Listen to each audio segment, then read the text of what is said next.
4 മുളം കാലുകൾക്ക് മുകളിൽ ഷീറ്റ് വിരിച്ചു. മേശയ്ക്ക് മുകളിൽ ഉപ്പിലിട്ടതും സർവത്തും നിരത്തിവെച്ചു. കുട്ടികൾ ഫുൾ പവറിൽ റെഡിയാണ്.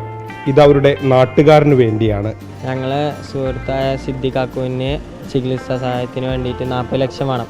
അപ്പോൾ അതിന് ഞങ്ങൾ നാട്ടുകാരൊക്കെ പാടെ ഓരോ സ്ഥലത്ത് കൂടെ പോയി പിരിക്കലുണ്ട്. ഇപ്പോൾ ഹോസ്പിറ്റലിൽ കൊണ്ടുപോയിക്കണം. 13-ാം തീയതിയാണ് ഓപ്പറേഷൻ. പൈനാപ്പിൾ, നെല്ലിക്ക, മാങ്ങ, ക്യാരറ്റ്, കക്കരിക്ക, ചാമ്പക്ക, നന്നാരി സർവത്ത്, ലിച്ചി, കുലുക്കി ലിച്ചി സർവത്ത്, അങ്ങനെ കുറേ ഐറ്റംസ് ഉണ്ട്. പുള്ളിക്ക് കരൾ രോഗം ബാധിച്ചിട്ട് ഇങ്ങനെ ചികിത്സയിലാണ്. അപ്പം നമ്മളെ കൊണ്ട് കഴിയണത് എന്താ വെച്ചാൽ ഞങ്ങളെ കൊണ്ട് കഴിയണത് ഇങ്ങനെ ഒരു ഇതാണ്. അപ്പം ഞങ്ങളത് സംഘടിപ്പിക്കുക, അത് കിട്ടുന്ന കാശ് കൊടുക്കുക.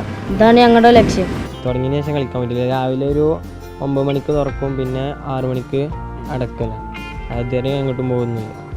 അതെ, ഈ അവധിക്കാലത്ത് അവർ കളിക്കാൻ പോകാറില്ല. അവധിക്കാലത്തെ അവസാന ദിനങ്ങളും സിദ്ദിഖാക്ക് വേണ്ടിയാണ്. അതിനുവേണ്ടി ഈ കട തുറന്ന് തന്നെ ഇരിക്കും.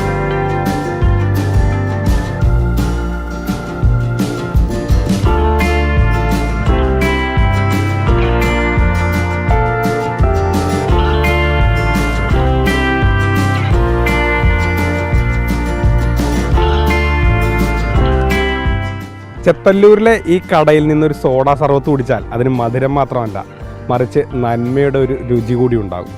മൽഗോഷി മോഹനൊപ്പം Gokul VS, Mathrubhumi news, Palakkad. Gokul VS തന്നെ നമ്മുടെ കൂടെയുണ്ട്. ഗോകുൽ കണ്ടല്ലോ, ആ കുട്ടികളുടെ കടയിലൊക്കെ പോയിട്ടുണ്ടായിരുന്നു. ഗോകുലെ, ഈ കുട്ടികളെ ശരിക്കും നമ്മൾ കണ്ടു പഠിക്കണമല്ലേ? അവരുടെ ജീവിതത്തിൽ ഇനി ഒരുപാട് ദൂരം സഞ്ചരിക്കാനുള്ള കുട്ടികളാണ്. അവരുടെ ജീവിതത്തിൽ ചെയ്ത ഏറ്റവും നന്മയുള്ള ഏറ്റവും വലിയ കാര്യങ്ങളൊന്നായി ഇത് മാറും എന്നുള്ളത് ഉറപ്പാണ്.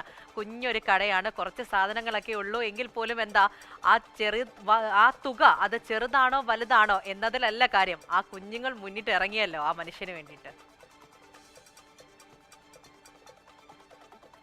ഈ പല കാര്യങ്ങളും നമ്മൾ മുതിർന്നവർ കുട്ടികളെ പാഠമാക്കണം, അല്ലെങ്കിൽ അവരെ നോക്കി പഠിക്കണം എന്നൊക്കെ പറയുന്നത് എത്രമാത്രം ശരിയാണെന്നാണ് ഇത് കണ്ടപ്പോൾ എനിക്ക് തോന്നിയത്. കാരണം വളരെ യാദൃശ്ചികമായാണ് ആ വഴി പോയത്. ചെത്തല്ലൂർ എന്ന് പറയുന്നത് പാലക്കാട് നിന്ന് അല്പം മാറി അതിർത്തിയോട് ചേർന്ന് നിൽക്കുന്ന ഒരു സ്ഥലമാണ്. അപ്പോൾ നമ്മളങ്ങനെ അധികം അവിടേക്ക് വാർത്തകൾക്കൊക്കെ ആയിട്ട് എപ്പോഴും പോകാറില്ല. ഇടയ്ക്കൊരു വാർത്തയ്ക്ക് പോയപ്പോഴാണ് ഈ സ്ഥലം ഞങ്ങൾ പെട്ടെന്ന് കണ്ടതും അവിടെ എത്തിയത്. അപ്പോൾ അവരൊരു നാട്ടുകാരൻ സിദ്ദിഖയ്ക്ക് വേണ്ടിയാണ് ഈ കട എന്ന് പറഞ്ഞത്. അപ്പോൾ കുട്ടികൾ ഒരുപാട് സാധനങ്ങളൊന്നുമില്ല, കുട്ടികൾക്ക് പറ്റുന്ന, ഉണ്ടാക്കാൻ കഴിയുന്ന അല്ലെങ്കിൽ കൊണ്ടുവരാൻ കഴിയുന്ന സാധനങ്ങൾ മാത്രമേ ഉള്ളൂ. മാങ്ങ ഉപ്പിലിട്ടത്, ചാമ്പയ്ക്ക ഉപ്പിലിട്ടത്, അങ്ങനെയുള്ള ചില സാധനങ്ങളും പിന്നെ സർബത്ത് പോലുള്ള ചില പാനീയങ്ങളും മാത്രമേ അവിടെ ഉള്ളൂ. വേറെ കൂടുതൽ സാധനങ്ങളൊന്നുമില്ല. പക്ഷേ ആ കാര്യങ്ങൾ ആ കുട്ടികൾ തന്നെയാണ് അത് ഉണ്ടാക്കുന്നത്. ആ സർബത്ത് ഉണ്ടാക്കുന്ന കുട്ടികൾ തന്നെയാണ്.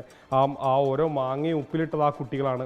അങ്ങനെ അവിടെയുള്ള എല്ലാ വസ്തുക്കളും ആ കുട്ടികൾ ഉണ്ടാക്കിയതാണ്. അവർക്ക് പറ്റുന്ന രീതിയിൽ, വലിയ ഉറപ്പുള്ളതൊന്നുമല്ല എങ്കിലും അവർക്ക് പറ്റുന്ന രീതിയിൽ ചെറിയ കമ്പുകൾ വെച്ച് അവർ ഒരു സാരിയൊക്കെ കെട്ടിമറച്ച് അവർ കടയുണ്ടാക്കുന്നു. അങ്ങനെ അവരുടെ ഏറ്റവും ഇഷ്ടമുള്ള ഒരാൾ, അതിലൊരു കുട്ടിയുടെ സുഹൃത്തിൻ്റെ അച്ഛൻ കൂടിയാണ് സിദ്ദിഖ്. അവരുടെ വീടിൻ്റെ അയൽവാസിയാണ്. അപ്പോൾ അദ്ദേഹത്തിന് വേണ്ടി തങ്ങളാൽ കഴിയുന്ന എന്തെങ്കിലും, തങ്ങൾക്ക് വലിയ പൈസയൊന്നുമില്ല. കാരണം എന്താ വെച്ച് കഴിഞ്ഞാൽ ഈ കുട്ടികളൊന്നും ജോലിക്ക് പോകുന്നവരല്ല. അവർ 8ാം ക്ലാസ്സിലും 9ാം ക്ലാസ്സിലൊക്കെ പഠിക്കുന്നവരാണ്. ഹൈസ്കൂളിൽ മാത്രമേ എത്തിയുള്ളൂ. അതിലും ഏറ്റവും മുതിർന്ന കുട്ടി വരെ 9ാം ക്ലാസ്സിലാണ് പഠിക്കുന്നത്. അപ്പോൾ അത്ര ചെറിയ കുട്ടികളാണ്. അപ്പോൾ ഇവർക്കൊന്നും വേറെ വരുമാനമോ കാര്യങ്ങളൊന്നും ഇല്ല, വീട്ടിലൊന്നും വലിയ സ്ഥിതിയൊന്നുമല്ല. അപ്പോൾ ഇവർക്ക് കഴിയുന്നത് ഇങ്ങനെ ഒരു കാര്യം മാത്രമാണ്. ഇങ്ങനെ ഒരു 10 ദിവസമായിട്ടുള്ള ഒരു കട ഇട്ടത് ഇപ്പോൾ തന്നെ 18,000-ത്തിലധികം രൂപ അവർക്ക് കണ്ടെത്താൻ കഴിഞ്ഞു. മാത്രമല്ല പല പൈസകളും സംഭാവനയായി കിട്ടുന്നു. അപ്പോൾ അങ്ങനെ അവർ ഒരു രാവിലെ 9 മണി തൊട്ട് വൈകുന്നേരം 6-6:30 വരെയൊക്കെ കട തുടങ്ങുകയാണ്. അവർക്കൊന്നും കളിക്കാൻ പോലും പോകുന്നില്ല. കാരണം ഈ സാധാരണ അവധിക്കാലമൊക്കെ കുട്ടികൾ കളിച്ച് തിമിർത്ത് നടക്കേണ്ട സമയമാണ്, അതിൻ്റെ പ്രായമാണ്. പക്ഷേ ഈ കഴിഞ്ഞ ദിവസങ്ങളായി അവർ ഈ അവധിക്കാലത്ത് കളിക്കാൻ പോയിട്ടില്ല. കാരണം ഇത് അവരുടെ സിദ്ദിഖ്, അവരുടെ കൂട്ടുകാരന് അല്ലെങ്കിൽ അവരുടെ നാട്ടുകാരന് വേണ്ടിയാണ്, അദ്ദേഹത്തെ സഹായിക്കാൻ വേണ്ടിയാണ്. 40 ലക്ഷം കണ്ടെത്തണം.